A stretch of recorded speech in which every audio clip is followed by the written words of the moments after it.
एक ऐसी सिचुएशन के बारे में सोचिए। पूरे 8 घंटे की लगातार पढ़ाई, बिल्कुल फोकस के साथ। फिर एग्जाम हॉल में एंट्री होती है, सामने क्वेश्चन पेपर आता है और अचानक बूम, दिमाग बिल्कुल ब्लैंक, कुछ भी याद नहीं। बस घड़ी की टिक टिक सुनाई दे रही है, माथे पर पसीना आ रहा है और ऐसा लगता है जैसे सारी मेहनत पानी में मिल गई।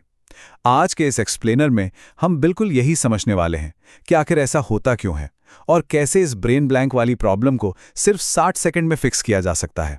तो चलिए सीधे इसके रूट कॉज पर आते हैं। सबसे पहली और दिलचस्प बात तो यह है कि एग्जाम में सब कुछ भूल जाने का किसी के आईक्यू या इंटेलिजेंस से दूर दूर तक कोई लेना देना नहीं है। यह सोचना बिल्कुल गलत है कि दिमाग काम नहीं कर रहा है या तैयारी में कोई कमी थी।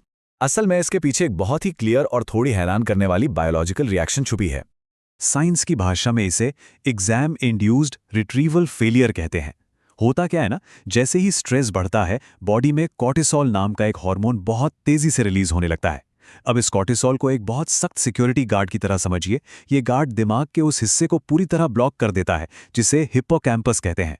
मतलब जो नोट्स पढ़े गए थे वो अब भी दिमाग के अंदर बिल्कुल सेफ हैं, बस स्ट्रेस के कारण उस जानकारी को बाहर निकालने वाला दरवाजा कॉर्टिसोल ने अंदर से कसकर लॉक कर दिया है। और ये कोड देखिए, ये वाकई एक गेम चेंजर बात है।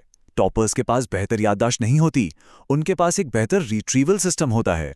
यही वो सबसे बड़ा ट्विस्ट है जो बताता है कि क्यों कुछ छात्र एग्जाम में बेहतरीन परफॉर्म करते हैं और कुछ पूरी तरह पैनिक कर जाते हैं। हाई स्कोरिंग बच्चों के पास कोई जादुई दिमाग नहीं होता, उन्हें बस ये पता होता है कि उस लॉक हुए दरवाजे को कैसे खोलना है, यानी इन्फॉर्मेशन को वापस रिट्रीव कैसे करना है। तो चलिए उन 3 सॉलिड फिक्सेस की तरफ बढ़ते हैं जो इस सिस्टम को पूरी तरह बदल सकते हैं। तो हमारा पहला समाधान है सक्रिय स्मरण या एक्टिव रिकॉल। अब इस कंपैरिजन पर थोड़ा ध्यान दीजिए। नॉर्मल तरीके से नोट्स को बार बार पढ़ना बहुत कंफर्टेबल लगता है। ऐसा लगता है कि हाँ, सब कुछ समझ आ रहा है। पर सच कहूं, यह पूरी तरह से इनइफेक्टिव है। इसके बजाय एक्टिव रिकॉल ट्राई करना चाहिए। एकदम से किताब बंद करना और जो कुछ भी दिमाग में है उसे खाली पन्ने पर खुद से लिखने की कोशिश करना। यह दिमाग के लिए थोड़ा पेनफुल और मुश्किल जरूर होता है, लेकिन यही दर्द इस बात का सिग्नल है कि वो जानकारी परमानेंटली मेमोरी में बहुत गहराई से लॉक हो रही है। अब आते हैं दूसरे समाधान पर, बायोलॉजिकल ओवरराइड यानी जैविक नियंत्रण। मान लीजिए कि एग्जाम हॉल में बैठे हैं और अचानक से दिमाग ब्लैंक होना शुरू हो गया है। ऐसे में डेस्क पर बैठे बैठे क्विक बायोलॉजिकल ट्रिक यूज की जा सकती है। यह है 478 ब्रीदिंग मेथड। इसे बिल्कुल इत्मीनान से करना है। सबसे पहले पूरे 4 सेकंड के लिए गहरी सांस अंदर लेनी है, फिर उस सांस को पूरे 7 सेकंड तक रोक कर रखना है और लास्ट में बहुत ही धीरे धीरे 8 सेकंड लगाते हुए उसे बाहर छोड़ देना है। ये कोई नॉर्मल ब्रीदिंग एक्सरसाइज नहीं है, ये एक साइंटिफिक स्विच है। सिर्फ 60 सेकंड के अंदर ये बॉडी में कॉर्टिसोल का लेवल धड़ाम से नीचे गिरा देता है और मेमोरी का वो दरवाजा फिर से खुल जाता है। तीसरा समाधान है प्रेशर टेस्टिंग या दबाव परीक्षण। दिमाग अक्सर एग्जाम में धोखा इसलिए देता है क्योंकि उसे सिर्फ सेफ और शांत माहौल में काम करने की आदत पड़ चुकी होती है। अपने कंफर्टेबल कमरे में सोफे पर बैठकर बिना टाइमर के पढ़ना एक झूठी सिक्योरिटी देता है।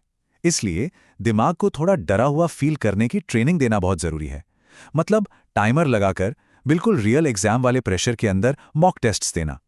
जब दिमाग बार बार इस दबाव का आदी हो जाता है ना, तो असली एग्जाम के दिन ये रिट्रीवल सिस्टम बिल्कुल फेल नहीं होता। और अब बात करते हैं एक आखिरी और सबसे जरूरी पॉइंट की, रणनीतिक बढ़त या स्ट्रेटेजिक एज। देखिए, यूपीएससी, नीट या जेईई जैसे हाइपर कॉम्पिटिटिव एग्जाम्स में सिर्फ अकेले मेहनत करने से काम नहीं चलता।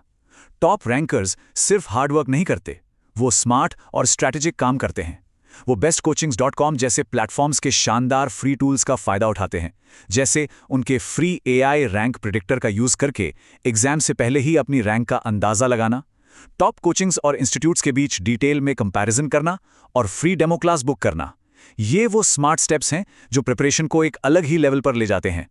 सही इंस्टीट्यूट और सही गाइडेंस चुनना ही वो मजबूत फाउंडेशन है जो ये अश्योर करता है कि मेन एग्जाम वाले दिन दिमाग अचानक से साथ ना छोड़ दे।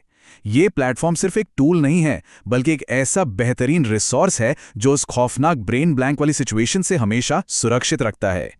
तो इस पूरी चर्चा के बाद एक बहुत ही गहरा सवाल हमारे सामने आता है, क्या एग्जाम के उस प्रेशर वाले माहौल में डर और कॉर्टिसोल को हावी होने दिया जाएगा जिससे सारी मेहनत पर पानी फिर जाए, या फिर active recall, 478 breathing technique, pressure testing और सही स्ट्रेटेजिक टूल्स का यूज करके इस रिट्रीवल सिस्टम पर पूरा कंट्रोल हासिल किया जाएगा।